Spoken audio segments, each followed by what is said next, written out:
السلام علیکم ورحمۃ اللہ وبرکاتہ۔ آج ہم پڑھیں گے سورہ آل عمران کی آیت نمبر 181 سے 185 تک انشاءاللہ۔ اعوذ باللہ من الشیطان الرجیم، بسم اللہ الرحمن الرحیم۔ لقد سمع اللہ قول الذین قالوا ان اللہ فقیر۔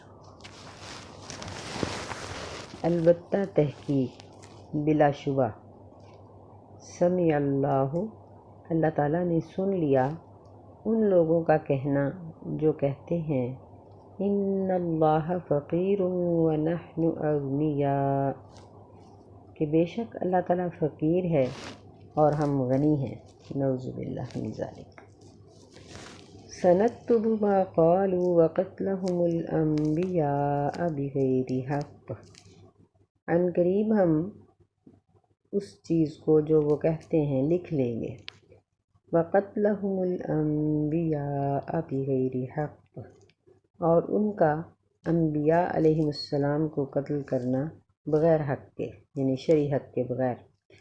ونقول ذوقوا عذاب الحریق، اور ہم کہیں گے کہ چکھو جلنے والا عذاب۔ ذالک بما قدمت ایدیکم، یہ عذاب اس وجہ سے ہے جو تمہارے ہاتھوں نے آگے بھیجا۔ وَأَنَّ اللَّهَ لَيْسَ بِظَلَّامٍ لِّلْعَبِيدِ، اور بے شک اللہ تعالیٰ اپنے بندوں پر ذرا بر بھی ظلم کرنے والا نہیں ہے۔ اس میں اللہ تعالیٰ نے تاکیدی لفظ کے ساتھ، یعنی لام بھی تاکید کا ہے، قد بھی تحقیق کا ہے، کہ بلا شبہ تحقیقی بات ہے۔ البتہ تحقیق، یعنی یہ ہر صورت میں یہ بات سچی ہے۔ کیا؟ سمع یہ ماضی کا صیغہ ہے کہ اللہ نے سن لیا ہے۔ قول الذین قالوا، ان لوگوں کا کہنا جو یہ بات کہتے ہیں۔ یہاں ماضی کا صیغہ لانے کی وجہ یہ ہے کہ اللہ تعالیٰ اس بات کو تاکید سے کرنا چاہتے ہیں کہ یہ بات سنی جا چکی ہے، یعنی اللہ سن نہیں لے گا، کیونکہ جو کام آئندہ ہونے والا ہوتا ہے اس میں نہ ہونے کا امکان بھی ہوتا ہے، اور جو کام ماضی میں ہو چکا ہے یا نہیں ہو چکا اس کے ہونے یا نہ ہونے میں یقین ہوتا ہے۔ تو یہاں اللہ تعالیٰ نے یقینی بات کی ہے کہ اللہ نے سن لیا ہے ان لوگوں کا قول جنہوں نے یہ بات کہی، ان اللہ فقیر، کہ بے شک اللہ فقیر ہو گیا ہے، وَنَحْنُ أَغْنِيَاء، اور ہم غنی ہو گئے ہیں، نعوذ باللہ من ذالک۔ پچھلی آیات میں اللہ تعالیٰ نے لوگوں کو بخل سے منع کیا، اللہ کی راہ میں خرچ کرنے کا حکم دیا۔ یہ آپس میں ایک دوسرے کے ساتھ معاملات رکھنے کی بہترین صورت ہے کہ بندہ ایک دوسرے پہ خرچ کرے۔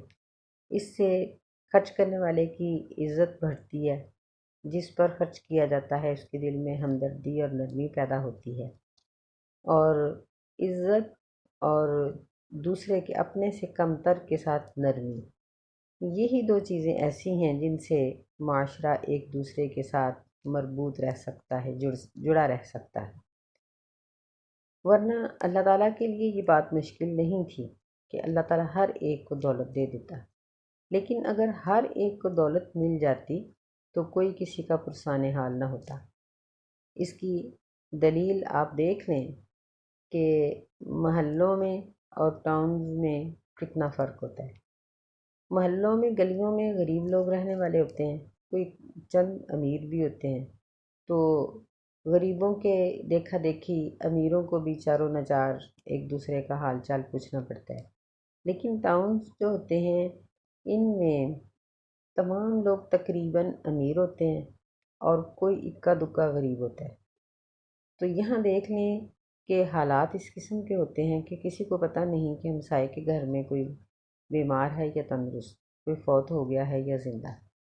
آپ اس سے بھی بڑے علاقوں میں چلے جائیں تو اس سے بھی زیادہ عجیب قسم کے حالات دیکھنے میں آئیں گے۔ ایسے ایریاز جن میں امراء رہتے ہیں، وزراء رہتے ہیں، حکومت کے لوگ رہتے ہیں، وہاں کوئی کسی کا نام بھی نہیں جانتا۔ تو اس لیے اللہ تعالیٰ نے لوگوں کو ایک دوسرے کو دینے کا حکم دیا۔ جب یہ آیت اللہ نے اتاری کہ من ذا الذی یقرض اللہ قرضا حسنا، کہ اللہ کو قرض حسنا کون دے گا، مطلب یہ تھا کہ ایک دوسرے پر جو خرچ کرو گے وہ اللہ پہ قرض ہوگا۔ یہ کتنی بہترین بات ہے۔ ہم دیکھتے ہیں کہ جب بچے آپس میں کسی چیز کے ساتھ کوئی بحث کر رہے ہوتے ہیں یا لینے دینے کی ضرورت ہوتی ہے تو ماں باپ ان کو کیا کہتے ہیں کہ تم اس کو دے دو، میں تمہیں اس سے اچھی چیز دے دوں گی۔ بچہ خوشی کے ساتھ چیز دے دیتا ہے، ورنہ بچہ اپنی چیز کسی دوسرے اپنے بہن بھائی کو دینے کے لیے تیار نہیں ہوتا۔ تو اس طرح ماں باپ ایک دوسرے کو چیز دلا کر آپس میں ہمدردی پیدا کرتے ہیں اور ایک فیملی بن جاتی ہے، ایک مربوط نظام یہ بن جاتا ہے کہ بہن بھائی ایک دوسرے کے دکھ درد کو دیکھنے والے ہوتے ہیں۔ یہی چیز اللہ تعالیٰ نے پھیلا کر معاشرے میں ایک دوسرے کو حکم دیا کہ وہ خرچ کریں۔ فقرہ کا معنی ہوتا ہے کمر کا مہرا اور اس کا ٹوٹ جانا، یعنی جب انسان پہ غربت تنگی آتی ہے تو اس کی یہ حالت ہو جاتی ہے کہ اس کی کمر ٹوٹ جاتی ہے۔ یہ محاورہ عام بولا بھی جاتا ہے کہ غربت نے کمر توڑ دی۔ تو جب اللہ رب العزت نے قرض کا لفظ بولا، قرض کیا چیز ہے؟ قرض وہ ادھار ہوتا ہے جو قابل واپسی ہوتا ہے، اور وہی شخص اچھا ہے جو ادھار بہت اچھے طریقے سے واپس کر دیتا ہے۔ تو اللہ سے اچھا اور کون ہو سکتا ہے؟ اللہ نے فرمایا کہ تم زمین پر اپنے کسی بہن بھائی پر خرچ کرو گے تو وہ مجھ پر قرض ہے، میں تمہیں لوٹا دوں گا۔ بعض لوگ کہتے ہیں کہ دے دنیا 70 آخر، کہ دنیا میں 10 گنا اور آخرت میں 70 گنا ملتا ہے۔ تو یہ انسان کی نیت کے مطابق ہے۔ بعض اوقات دنیا میں بھی اللہ تعالیٰ 70 گنا سے زیادہ دے دیتے ہیں، اور بعض اوقات دنیا میں بھی خرچ کیے ہوئے پر برابر بھی نہیں ملتا، کیونکہ اس کی نیت ہی ایسی تھی کہ اس نے ضائع کر لیا۔ تو یہاں ان لوگوں نے اللہ تعالیٰ کی اس بات کو کہ جو مجھے قرض حسنہ دے گا میں اس کو لوٹا دوں گا، اس پر طنز کیا اور کہنے لگے کہ اللہ تو فقیر ہو گیا اور اب ہم سے مانگنا شروع ہو گیا۔ وَنَحْنُ أَغْنِيَاءُ، ہم غنی ہو گئے، یعنی ہمیں مالداری کی وجہ سے کسی کی کوئی پرواہ ہی نہیں۔ اللہ تعالیٰ نے ان کی بات کا جواب یہ دیا، سَنَكْتُبُ، عن قریب بہت جلدی ہم لکھ لیں گے جو انہوں نے کہا۔ اور صرف یہ اس طرح کی باتیں ہی نہیں کرتے بلکہ ان کے اعمال اور افعال بھی بہت غلط ہیں، اور ان میں سے ایک بہت غلط کام یہ ہے وَقَتْلَهُمُ الْأَنْبِيَاءَ بِغَيْرِ حَقٍّ، انبیاء یہ نبی کی جمع، یعنی ایک نہیں بہت سے نبیوں کو انہوں نے قتل کیا، اور ان کا یہ قتل کرنا یہ ہم نے لکھ لیا ہے۔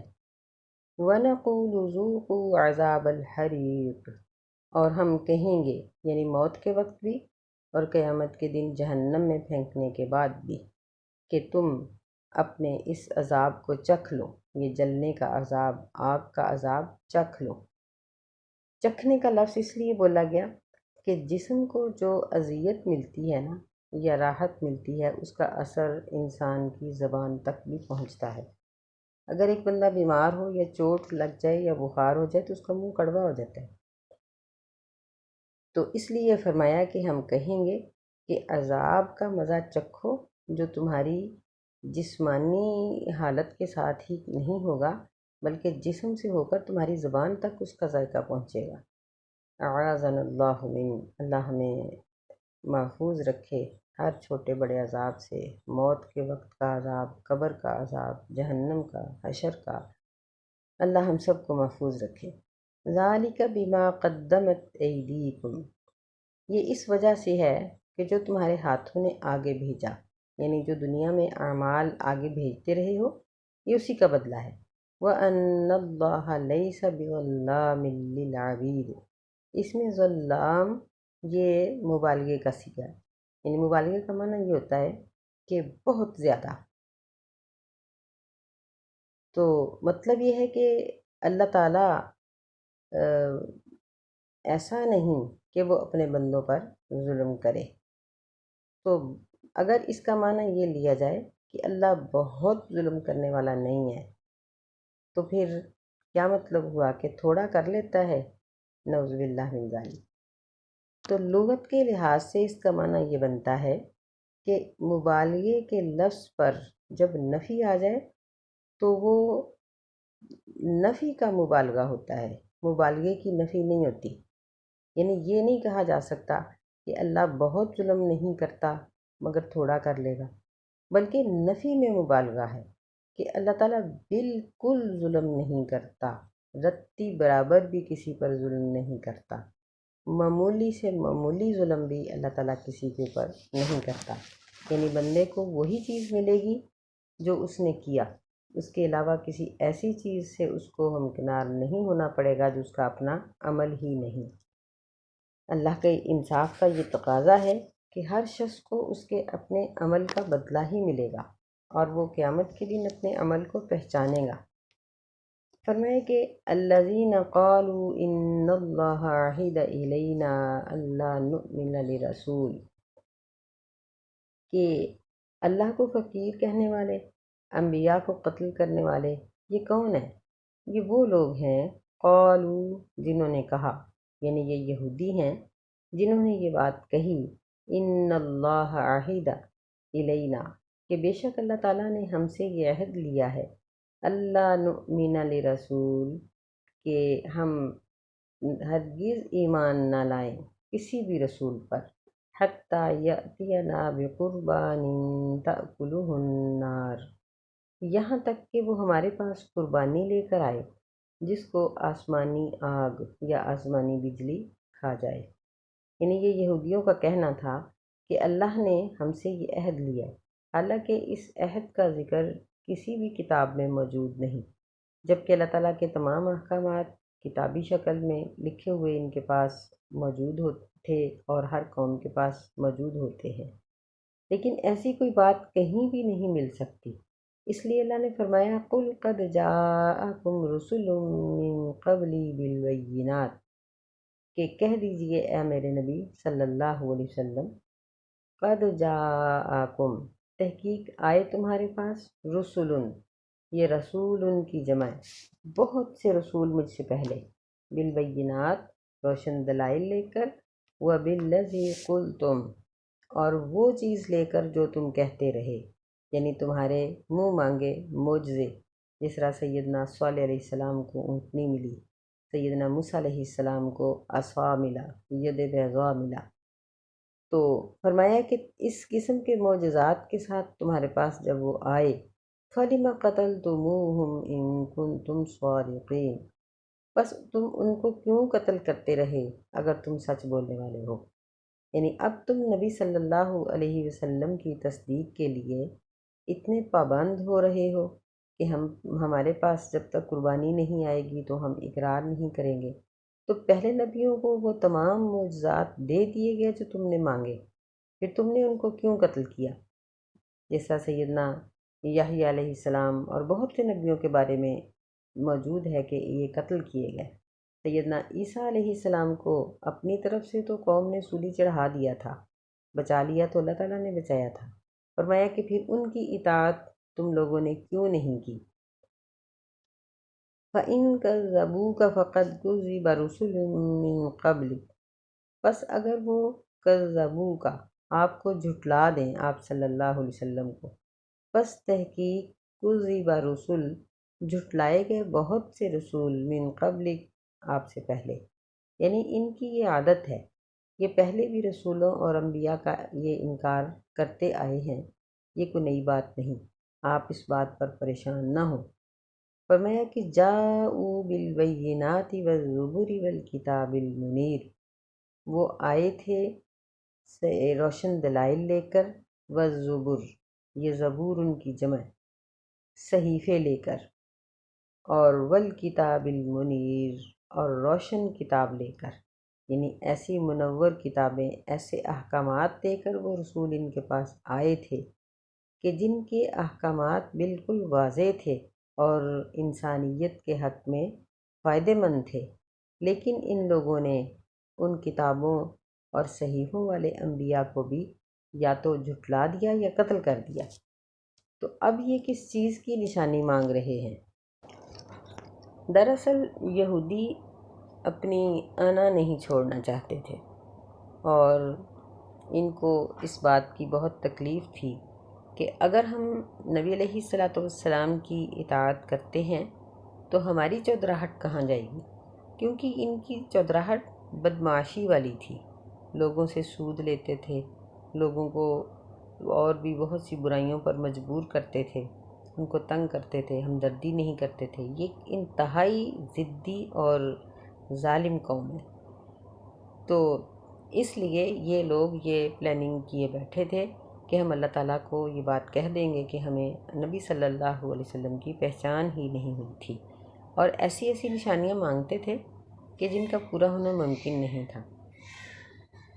حالانکہ بات یہ ہے کہ اگر کسی قوم کی منہ مانگی ہوئی نشانی اس کو مل جائے، پھر وہ قوم انکار کر دے، تو ان کا ایک ہی حل ہوتا ہے کہ اس قوم کو ہلاک کر دیا جاتا ہے، تباہ کر دیا جاتا ہے۔ اللہ تعالیٰ کا اس قوم کے اوپر، اس امت کے اوپر یہ بڑا احسان ہے کہ اللہ تعالیٰ نے اس کو پہلی امتوں کی طرح کلیتاً ہلاک نہیں کیا۔ یہ ہمارے نبی صلی اللہ علیہ وسلم کی دعا کا نتیجہ ہے۔ تو اس لیے اللہ نے ان کو اس طرح کی منہ مانگی نشانی نہیں دی، بلکہ بے شمار معجزات ہیں نبی علیہ الصلاۃ والسلام کے، جو سب نشانیاں ہی تھیں۔ اللہ فرماتے ہیں کل نفس ذائقۃ الموت، ہر شخص موت کے ذائقے کو چکھنے والا ہے۔ وَإِنَّمَا تُوَفَّوْنَ أُجُورَكُمْ يَوْمَ الْقِيَامَةِ، اور بے شک توفون، پورا دے دیے جائیں گے تمہیں، اجورکم، تمہارے اجر۔ یہ اجرن کی جمع ہے اور کم آگے ضمیر ہے کہ یہ یعنی تمہارے اعمال کے پورے اجر تمہیں دے دیے جائیں گے قیامت کے دن۔ فمن زحزح عن النار وادخل الجنة فقد فاز، بس جو شخص بچا لیا گیا آگ سے اور داخل کر لیا گیا جنت میں، بس تحقیق وہ کامیاب ہو گیا۔ وَمَا الْحَيَاةُ الدُّنْيَا إِلَّا مَتَاعُ الْغُرُورِ، اور نہیں ہے دنیا کی زندگی مگر دھوکے والا فائدہ۔ یعنی اللہ نے بخل سے بچنے کے لیے اور صدقہ ادا کرنے کے لیے اور یہودیوں کو جو الزامات لگانے کی عادت تھی، ان ساری چیزوں کے بارے میں یہ بات فرمائی کہ ہر شخص موت کو چکھنے والا ہے۔ جب موت آئے گی تو بخیل کو اپنے بخل، جھوٹے کو اپنے جھوٹ، اور جو فراڈ کر رہا ہے اس کو بھی اپنے فراڈ کا پورا پتہ چل جائے گا۔ وَإِنَّمَا تُوَفَّوْنَ، اور بے شک تم پورا بدلہ دیے جاؤ گے قیامت کے دن، کیونکہ دنیا میں انسان کو پورا بدلہ نہیں مل سکتا۔ انسان کو جب ایک ہی دفعہ موت آتی ہے تو وہ مر جاتا ہے، ختم ہو جاتا ہے۔ فرض کر لیں کہ ایک شخص اگر 100 آدمیوں کا قاتل ہے تو اس کو سزائے موت جب دی جائے گی تو ایک ہی دفعہ دی جائے گی، چاہے وہ 100 سے 1000 کا قاتل بھی ہو جائے۔ جبکہ قیامت کے دن یہ چیز نہیں ہوگی۔ قیامت کے دن ہر گناہ کا الگ الگ بدلہ دیا جائے گا، اور انسان کو بار بار زندہ کیا جائے گا، بار بار اس کی جسم کی کھال کو اور اس کی مشینری کو درست کر کے اس کو اس کے گناہ کا بدلہ دیا جائے گا۔ ظلم تو نہیں ہوگا لیکن پورا بدلہ۔ اب فرض کریں کہ ایک شخص نے اگر 1000 قتل کیے تو قیامت کے دن اس شخص کو 1000 مرتبہ زندہ کر کے قتل کرنا اور ہو جانا یہ ممکن ہوگا، جبکہ دنیا میں ممکن نہیں ہے۔ اسی طرح ہر جھوٹ کی سزا، ہر گناہ کی سزا، جتنی دفعہ وہ گناہ کیا اتنی دفعہ اس کو قیامت کے دن سزا ملے گی۔ استغفر اللہ، اللہ ہمیں محفوظ رکھے۔ تو فرمایا کہ تمہارا پورا بدلہ قیامت کے دن ہی ہو سکتا ہے، دنیا میں نہیں ہو سکتا۔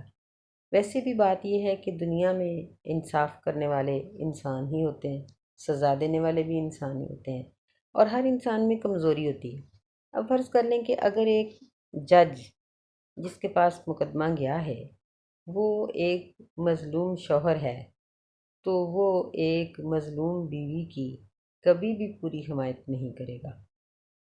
اسی طرح اگر وہ جج کسی اور مظلومیت کا شکار ہے یا وہ فرض کر لیں کہ وہ ظالم ہے، اس کی بیوی مظلوم ہے، تو وہ کبھی بھی ظالم شوہر کو اس کے پورے گناہ کا بدلہ نہیں دے گا، کیونکہ اس کی اپنی فطرت غالب آئے گی اور وہ کنی کھا جائے گا۔